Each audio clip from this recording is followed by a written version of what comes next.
আজকের এই গল্পটা ভালো লাগলে ভিডিওতে একটি লাইক করে দেওয়ার অনুরোধ রইল। আশা করি আপনাদের গল্পগুলো ভালো লাগবে, তো প্লিজ চ্যানেলটাকে সাবস্ক্রাইব করে দিন। গল্পের নাম গৃহপরিচারিকার ব্ল্যাকমেইল ও আমার গোপন রহস্য। আমি দেখলাম এক মহিলা দোকান থেকে বের হয়ে গাড়িতে উঠছেন। এটাই সুযোগ। আমি চুপি চুপি গাড়ির পেছনে গিয়ে দাঁড়ালাম। যখনই মহিলা গাড়িটা রিভার্স গিয়ারে দিলেন, অমনি আমি সজোরে গাড়ির ট্রাঙ্কে থাপ্পড় দিয়ে চিৎকার করে মাটিতে লুটিয়ে পড়লাম। যন্ত্রণায় ছটফট করার অভিনয় করে বললাম, উফ ম্যাডাম, আপনাকে গাড়ি চালানো কে শিখিয়েছে?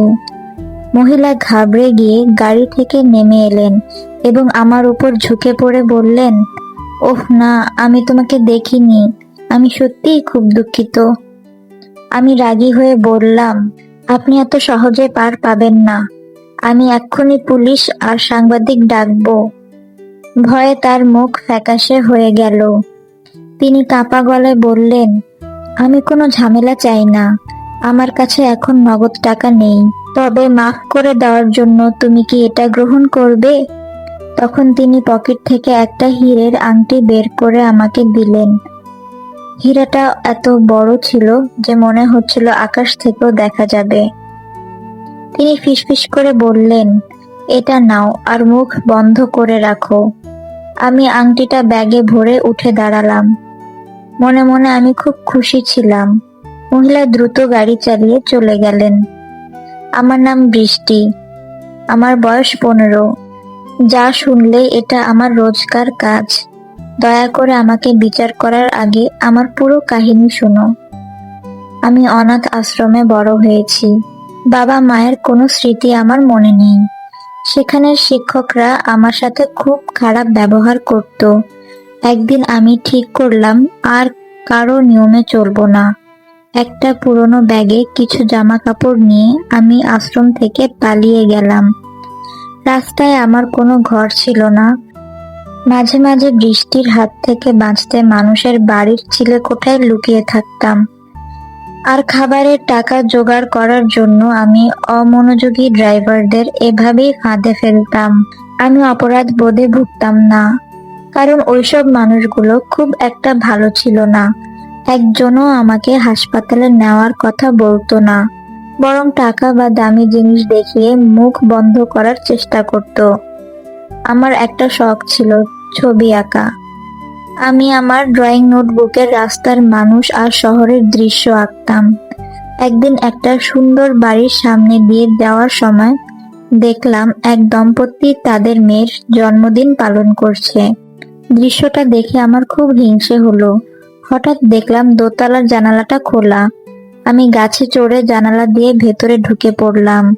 চিলেকোঠায় ঘুমানোর পরিকল্পনা ছিল আমার, কিন্তু হঠাৎ ওই বাড়ির মেয়েটির সাথে আমার মুখোমুখি দেখা হয়ে গেল। তার নাম ছিল তিথি। আমি ভয় পেয়ে তিথিকে বললাম, প্লিজ চিৎকার করো না, আমি অনাথ আশ্রম থেকে পালিয়েছি, আমার ঘুমানোর কোনো জায়গা নেই, তোমার বাবা মাকে কিচ্ছু বলো না। কিন্তু তিথি মুহূর্তেই পুলিশ সাইরেনের মতো চিৎকার করে উঠল, মা, বাবা, চোর ঢুকেছে। আমি জানালা দিয়ে লাফ দিয়ে কোনো মতে পালালাম, কিন্তু তাড়াহুড়োয় আমার ড্রয়িং খাতাটা সেখানে ফেলে এলাম। ক্ষুধায় পেট চুইচুই করছিল। একটা সুপার মার্কেটে গিয়ে অনেক খাবার নিলাম। টাকা নেই দেখে সেই হীরের আংটিটা ক্যাশিয়ারের দিকে ছুঁড়ে দিয়ে বললাম, বাকি টাকাটা তোমার টিপস হিসেবে রেখে দিও। ক্যাশিয়ার আংটি দেখে অবাক হয়ে বলল, এখানে শুধু নগদ টাকা চলে, টাকা নেই তো খাবারও নেই।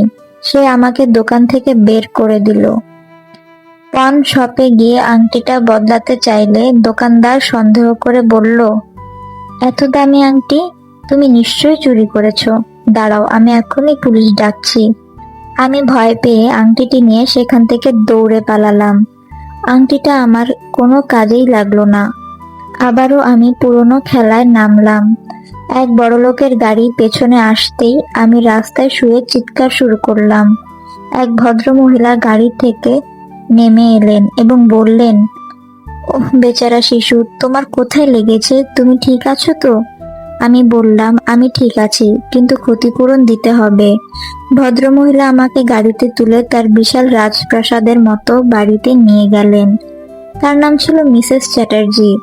তিনি আমাকে একটি সুন্দর রুমে বসিয়ে অনেক খাবার দিলেন এবং বললেন, বৃষ্টি, তুমি সুস্থ না হওয়া পর্যন্ত এখানেই থেকো। এখানে টিভি আর ভিডিও গেমস সবকিছু আছে। পরদিন মিসেস চ্যাটার্জি কাজে যাওয়ার আগে বললেন, আমার পরিচারিকা মায়া তোমার দেখাশোনা করবে। কিন্তু যখন মায়ার সাথে আমার দেখা হলো, আমি চমকে উঠলাম। মায়া আমাকে চিনতে পেরে রাগী গলায় বলল, তুমি সেই মেয়ে না যাকে আমি হীরের আংটিটি দিয়েছিলাম? তার মানে তুমি শুধু আমাকে নয়, এখন মিসেস চ্যাটার্জিকেও বোকা বানাচ্ছ? আমি এক্ষুনি তাকে সব বলে দিব যে তুমি কত বড় জোচ্চোর। আমি তার পা ধরে অনুরোধ করলাম যেন কিচ্ছু না বলে। মায়া বাঁকা হেসে বলল, ঠিক আছে, কিন্তু বিনিময়ে তোমাকে আমার সব কাজ করে দিতে হবে। মায়া ছিল খুব অলস। সে আমাকে দিয়ে বাড়ির সব কাজ করাতো। সে মিসেস চ্যাটার্জির দামি জামা কাপড় পরে আয়নার সামনে দাঁড়িয়ে থাকতো আর আমাকে অর্ডার দিত, বৃষ্টির ধুলোবালি সব পরিষ্কার করো, আবার করো। এভাবেই আমাকে অর্ডার দিয়ে যেত। আমি অতিষ্ঠ হয়ে বাড়ি ছাড়ার সিদ্ধান্ত নিলাম। আমি ব্যাগ গুছিয়ে বের হচ্ছিলাম, তখনই মিসেস চ্যাটার্জি ঢুকলেন। তিনি বললেন, বৃষ্টি, তুমি চলে যাচ্ছ? আমি বললাম, আমি এখন সুস্থ আছি আর আপনাকে বিরক্ত করতে চাই না। তিনি আদুরে গলায় বললেন, আরে না, তুমি যতদিন ইচ্ছা ততদিন থাকতে পারো। আজ রাতে আমার হবু বর সুমন আসবে ডিনারে। তার সাথে তোমার পরিচয় করিয়ে দিব। আর এই দেখো, আমি তোমার জন্য নতুন খাতা আর পেন্সিল কিনেছি। তার ভালোবাসা দেখে আমি অবাক হয়ে গেলাম, তাই আমি সেখানে থেকে গেলাম। রাতে সুমনের সাথে দেখা হলো। মানুষটাকে আমার একদমই ভালো লাগলো না। খাওয়ার পর আমি আড়ি পেতে শুনলাম সুমন আর মায়া ফিসফিস করে কথা বলছে। সুমন বলল, এই পিচ্চি মেয়েটা কি সমস্যা করবে না তো? মায়া জবাব দিল, চিন্তা করো না, আমরা এই মেয়েটাকে ব্যবহার করতে পারবো আমাদের কাজে। তাদের কথাবার্তা শুনে বুঝলাম মায়া আর সুমন ভাই বোন এবং তারা মিসেস চ্যাটার্জির ক্ষতি করতে চায়। পরদিন মিসেস চ্যাটার্জি আমাকে একটা আর্ট স্কুলে ভর্তি করে দিলেন। সেখানে শিক্ষক আমার আঁকা দেখে খুব প্রশংসা করলেন, কিন্তু সেখানে আবার সেই তিথির সাথে দেখা হলো। সে এসে আমাকে শাসালো, এই তুমি এখানে কি করছো? এখান থেকে চলে যাও, নয়তো সবাইকে বলে দেব তুমি একটা চোর আর আশ্রয়হীন মেয়ে। আমার কাছে তোমার সেই পুরনো ড্রয়িং খাতাটা প্রমাণ হিসেবে আছে। কিন্তু সেদিনটা আমার খুব বাজে কেটেছিল। সেদিন রাতে আমি ড্রয়িং রুমে উকি দিয়ে দেখলাম সুমন আলমারি থেকে গয়না চুরি করছে। আমি যেই তাকে বাধা দিতে যাব, অমনি মায়া ঘরে ঢুকলো। শান্ত থাকো পিচ্চি মেয়ে, আমার ভাইকে ওর কাজ করতে দাও। আমি আর চুপ থাকতে পারলাম না। মিসেস চ্যাটার্জির কাছে গিয়ে বললাম, মায়া আর সুমন ভাই বোন, ওরা আপনার গয়না চুরি করে নিয়ে যাচ্ছে। কিন্তু মায়া আগে থেকেই আমার ব্যাগে সেই হীরের আংটিটা ভরে রেখেছিল। সে তখন কাঁদতে কাঁদতে এলো এবং মিসেস চ্যাটার্জিকে বলল, ম্যাডাম, ওর কথা বিশ্বাস করবেন না। ও আশ্রম থেকে পালানো একটা জালিয়াত। ও আপনাকে ঠকানোর জন্য আপনারই আংটি চুরি করেছে।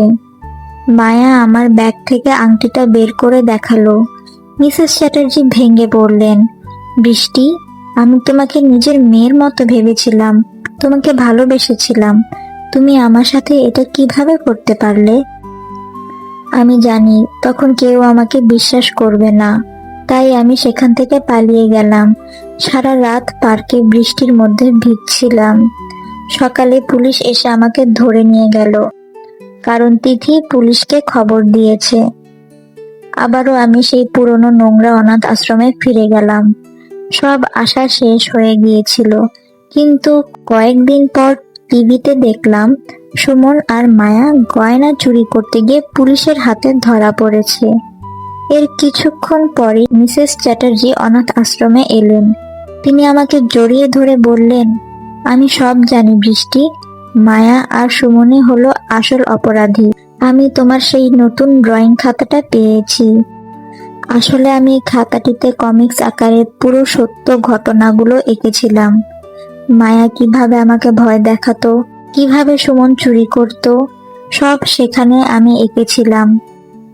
এমনকি শেষ পাতায় আমি এঁকেছিলাম মিসেস চ্যাটার্জি আমাকে জড়িয়ে ধরে আছেন আর আমি তাকে মা বলে ডাকছি।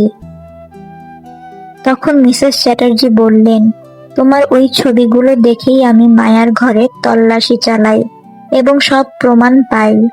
চলো বৃষ্টি, বাড়ি চলো। আমি তাকে জড়িয়ে ধরে প্রথমবারের মতো মা বললাম। মিসেস চ্যাটার্জি আমাকে দত্তক নিয়েছে। এখন আমি আবার আর্ট স্কুলে যাই। তিথি যখন আমাকে আবারও ভয় দেখাতে এলো, আমি হাসি মুখে তিথিকে বললাম, শোনো তিথি, যার কোনো গোপন পাপ নেই তাকে কেউই ব্ল্যাকমেইল করতে পারে না। আমি এখন আর কাউকে ভয় পাই না। আমি এখন সুখে আছি, কারণ অবশেষে আমি আমার মা আর আমার সত্যিকারের ঘর খুঁজে পেয়েছি।